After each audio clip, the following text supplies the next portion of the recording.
केंद्र सरकारने सोनं आणि चांदीवरची कस्टम ड्युटी 6% तब्बल 15% केली आहे.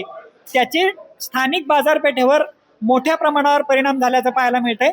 जळगावच्या सराफ बाजारामध्ये एकाच रात्रीतून सोनं आणि चांदी या दोन्ही धातूंचे भाव प्रचंड वाढलेले आहेत. नेमके आजचे भाव काय आहेत, ही सगळी भाववाढीची नेमकी कारणं काय आहेत, त्याच्या आगामी काळात बाजारपेठेवर काय परिणाम होतील, या साऱ्या विषयावर बोलण्यासाठी आपल्यासोबत आकाश भंगाळे आहेत. आपण त्यांना या साऱ्या विषयासंदर्भात विचारूया. आकाशजी, रात्रीतून सोनं आणि चांदी प्रचंड दोन्ही धातूंचे भाव वाढले, काय नेमकी याची कारण आहेत? आता आपला इंडियन रुपी हा स्ट्रॉंग व्हायला पाहिजे, या हिशोबाने मोदी साहेबांनी एक आवाहन केलं होतं की पेट्रोल डिझेल हे कमी वापरा आणि सोनं हे एका वर्षासाठी विकत घेऊ नका, असं जनतेला एक आवाहन केलेलं होतं. ह्याच्या मागचं कारण जे होतं की ते क्रूड ऑइल आणि सोनं हे बाहेरून इम्पोर्ट होतं, त्यासाठी डॉलर खर्च करावा लागतो. तर कुठेतरी सेंट्रल गव्हर्नमेंटनेही त्याला सपोर्ट देऊन कुठेतरी कस्टम ड्युटी जी 6% आहे, आतापर्यंत बाहेरून जे सोनं यायचं भारतात त्याला 6% कस्टम ड्युटी ही लागायची, ती थेट 9%ने वाढवलेली आहे. जी आता बाहेरून जे सोनं आल्यावर त्याच्यावर 15% ॲड होऊन भारतात हे सोनं येईल. 15% ॲड झाल्यामुळे एका दिवसातच सोन्याचे भाव जवळजवळ 8,000 रुपयाने वाढलेले आहे. कुठेतरी 6% रुपयाने आज सोन्याचे भाव वाढलेले आहे आणि चांदीचे भावही 20,000 रुपयाने वाढलेले आहे. तर हे कस्टम ड्युटी जी वाढली आहे त्यामुळे सोन्याची इम्पोर्ट कमी व्हावी, या अनुषंगाने हे स्टेप्स घेतलेले आहे. आता जनरली सोनं आणि चांदी या दोन्ही धातूंची जी भाववाढ झालेली आहे, कस्टम ड्युटी जी 15% आता लागणार आहे, साधारणपणे 9% भाव वाढतील अशी एक शक्यता होती. परंतु आजचे जर आपण दर लक्षात घेतले तर 6% वाढले. म्हणजे आगामी काळात अजून भाव वाढण्याची शक्यता आहे का? हो, आता ग्लोबली आपण बघितलं तर सोन्याचा भाव जो काल होता आज पण तो तेवढाच आहे. त्या हिशोबाने जर आपण 9% ॲड केलं तर सोन्याचे भाव जवळजवळ 14,000 रुपयाने वाढायला पाहिजे होते, पण आज कुठेतरी फक्त 8,000 ते 9,000 रुपयाने सोन्याचे भाव वाढलेले आहे. तर अजून एक सोन्यामध्ये एक 3%ची वाढ ही बाकी आहे, जी उद्या व्हायची शक्यता आहे. आणि पुढचा आपण विचार केला 1-2 महिन्याचा, तर US आणि इराणचं मागील एक महिन्यापासून जे युद्धजन्य परिस्थिती जी सुरू आहे त्यातही एक ॲग्रीमेंट व्हायची शक्यता आहे. स्ट्रेट ऑफ हॉर्मोज हे परत सुरू व्हायची शक्यता आहे. तर ते एक फॅक्टर आहे सोन्याला अपसाईडमध्ये न्यायचं. ऑफकोर्स असं झालं तर ऑइलच्या प्राइसेस हे कमी होतील, एनर्जी क्रायसिस जे सुरू आहे ते कमी होतील आणि सोन्यावरती त्याचा इफेक्ट पडेल. सोन्यामध्ये इन्व्हेस्टमेंट वाढेल आणि सोन्याचे भाव ग्लोबली वाढतील आणि इंडियामध्ये तर आता 9%ने सोन्याचे भाव ऑफकोर्स वाढणारच आहे. तर गोल्डचे जे टार्गेट्स आहे भविष्याचे ते जवळजवळ 180 ते 185 पर्यंतचे या वर्षाचे टार्गेट्स आहे. कस्टम ड्युटी वाढल्यामुळे नेमका व्यापारावर त्याचा कसा परिणाम होईल? ग्राहकांना तर भाववाढ सहन करावीच लागेल, व्यापारावर त्याचा नेमका कसा परिणाम झालाय? कारण कस्टम ड्युटी थेट दुपटीपेक्षा जास्त झाली आता.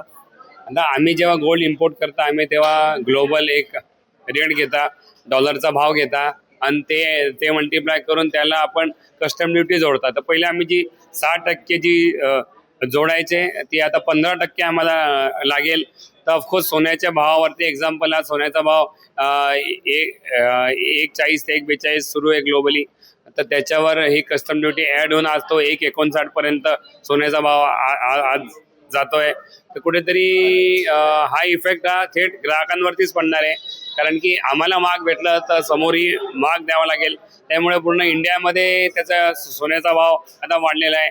जे ग्राहक आता सोनं घेणार आहे, ज्यांनी रेट पाहिला असेल की आपण उद्या जाऊ, त्यांनाही आज धक्का बसलेला आहे. कुठेतरी एका हफ्त्यापूर्वी ज्यांनी घेतलं आहे त्यांचा खूप फायदा झालेला आहे. म्हणजे दोघी प्रकारचे रिॲक्शन ग्राहकांना घेता, अरे आमचा खूप फायदा झाला, आम्ही काल घेतलं, परवा घेतलं, एक हफ्त्यापूर्वी घेतलं आणि काही थांबले होते किंवा 1.5 लाखाच्या खालती भाव होईल तेव्हा आम्ही घेऊ.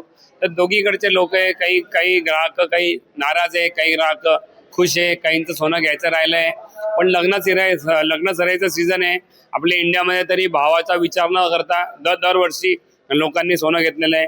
जेव्हा 1,80,000 भाव होता तेव्हाही सोनं घेतलेलं आहे, तोही भाव हायेस्ट होता. आज त्याच्या मुकाबल्यामध्ये आज 1.59 भाव आहे. तर तो एक अट्रॅक्टिव्ह भावच आहे, कारण की या वर्षांचे टार्गेट्स हाय असल्यामुळे ग्राहकांना आता या भावाला कसं रिॲक्ट करता, मोदी साहेबांच्या आव्हानाला 1 वर्ष सोनं घ्यायचं त्या आव्हानाला कसं रिॲक्ट करता हे येणारा काळ सांगेल. आता आता सद्य परिस्थिती जर आपण पाहिली, एकीकडे मोदीजींनी आव्हान केलेलं आहे की वर्षभर किमान सोने खरेदी टाळा, दुसरीकडे आता इम्पोर्ट ड्युटी, कस्टम ड्युटी वाढली आहे, रेट्समध्ये फ्लक्च्युएशन प्रचंड प्रमाणात होते. तर नेमका तुमचा सल्ला काय असेल ग्राहकांना?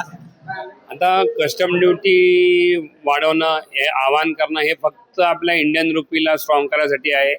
आणि इन्व्हेस्टरला एक आव्हान असं राहील की सोन्याचे भाव ऑलरेडी 180 जाऊन आलेले आहे. तर आपलं आव्हान म्हणजे आता जेव्हा आपण इन्व्हेस्टमेंट करता तेव्हा पूर्ण इन्व्हेस्टमेंट ही फक्त सोन्यामध्ये न करता डायव्हर्सिफाईड इन्व्हेस्टमेंट करणं हे या पिरियडमध्ये खूप चांगलं राहील. वेगवेगळ्या भावात सोनं घेणं खूप चांगलं राहील. एक म्हणजे एक्झाम्पल तुम्हाला अंदाजे 100 ग्राम सोनं घ्यायचं आहे तर त्याला 4 पार्टमध्ये डिवाईड करून घ्या. दर महिन्याला 25-25 ग्राम करून घेतलं तर अलग अलग भावाने तुम्हाला सोनं भेटेल. आणि सोन्यामध्ये गुंतवणूक जी आहे ही हिस्ट्री आपल्या म्हणजे 5000 वर्षापासून सोन्यामध्ये गुंतवणूक चालू आहे. आपण त्याला आज SIP म्हणता, पहिले लोक त्याला मुहूर्त म्हणायचे. तर मुहूर्तमध्ये खरेदी करणं काय, SIP मध्ये खरेदी करणं काय. SIP म्हणजे सिस्टमॅटिकली तुम्ही जर सोनं दर महिन्याला खरेदी केलं तर ऑफकोर्स वेगवेगळ्या भावाने तुम्हाला सोनं भेटेल आणि भावाचा कमी जास्तचाही जास्त फटका बसणार नाही. आपण बघू शकतो केंद्र सरकारने कस्टम ड्युटी वाढल्यानंतर तात्काळ भारतामध्ये सोनं आणि चांदीचे भाव प्रचंड प्रमाणात वाढलेले आहेत. परंतु हा भाववाढीचा जर एकंदरीत आकडेवारीचा आपण विचार केला तर कस्टम ड्युटी जी 15% वाढलेली आहे त्याचा जर आपण विचार केला तर आजची भाववाढ ही फक्त 6% नोंदवण्यात आलेली आहे. म्हणजे जी 9% वाढ अपेक्षित होती त्यात अजून 3% वाढ होण्याची शक्यता आहे. म्हणून आगामी काळामध्ये सोनं आणि चांदी या दोन्ही धातूंचे भाव नेमके कोणत्या पातळीवर पोहोचतात हे पाहणं तितकंच महत्त्वाचं असेल. मी प्रशांत बदाने, लोकमत.com, जळगाव.